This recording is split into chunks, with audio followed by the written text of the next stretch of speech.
이미 30년 설계 수명이 다한 경주의 월성 원전 1호기에 대해 원자력안전위원회가 조만간 수명 연장 여부에 대한 최종 심사를 벌이게 됩니다. 그동안 원전 운영기관인 한국수력원자력은 월성 1호기의 수명을 연장하면 매년 200억 원씩의 이익이 발생한다고 주장해왔습니다.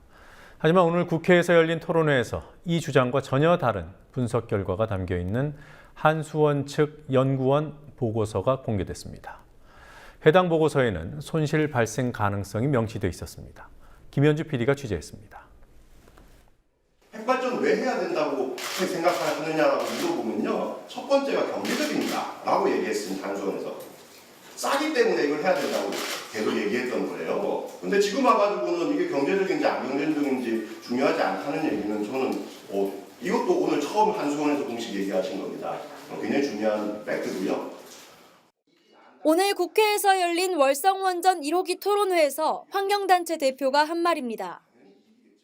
그는 한국수력원자력이 지금까지는 설계 수명이 다한 월성 1호기의 수명을 연장해 가동하는 것이 이익이라고 해왔지만 오늘 처음 손해 가능성을 인정하며 경제성 평가를 중요하지 않다는 식으로 입장을 바꿨다고 지적했습니다. 실제로 한수원은 월성 1호기 수명을 10년 연장할 경우 1,648억 원의 이익이 발생한다는 한전전력연구원 2009년도 평가 결과를 근거로 수명 연장을 요구해왔습니다. 하지만 오늘 토론회에서 한수원은 아직 공개되지 않았던 보고서를 공개했습니다. 원자력연구원이 지난 9월에 작성한 경제성 평가 결과입니다.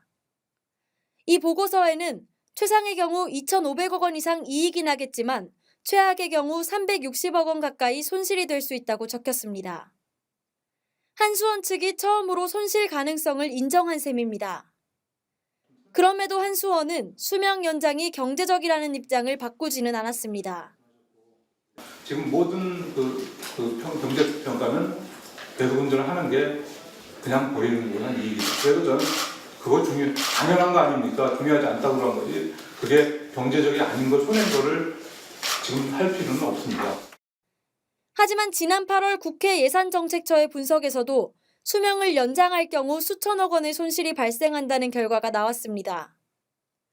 다만 가동을 즉시 중단할 경우에는 대체 전력 생산 등에 따른 비용 발생으로 손실 규모가 더 크게 나타날 뿐이었습니다. 수명 연장에 손실이 덜하니 경제적이라고 할 수 있겠으나 이는 노후 원전에 투여해야 하는 안전 비용과 갈등에 따른 사회적 비용을 무시한 단순 논리로 보입니다. 오늘 토론회에서는 월성 1호기의 안전 문제도 거론됐습니다. 한수원 측은 안전성과 관련해 사고가 날 확률이 극히 적을 뿐 아니라 사고 시나리오에 대한 주요 개선 대책이 모두 완료됐음을 강조했습니다. 지금 우리나라에서 진행하고 있는 그 안전성 개선 항목하고 그 이후에 이제 미국이나 유럽에서 나와 있는 그런 안전성 개선 항목하고 비교해 보면 극히 일부 항목을 제외하고는 아주 잘 일치합니다. 어쨌든 이게 제대로 진행된다면 그 월성 1호기의 그 어떤 기술적인 안전성은 국제적으로 요구하는 수준은 충분히 달성하지 않는가 그런 생각이 듭니다. 그리고 하지만 환경운동연합 양이원영 처장은 수학적 결론이 현실과 맞지 않다고 반박했습니다.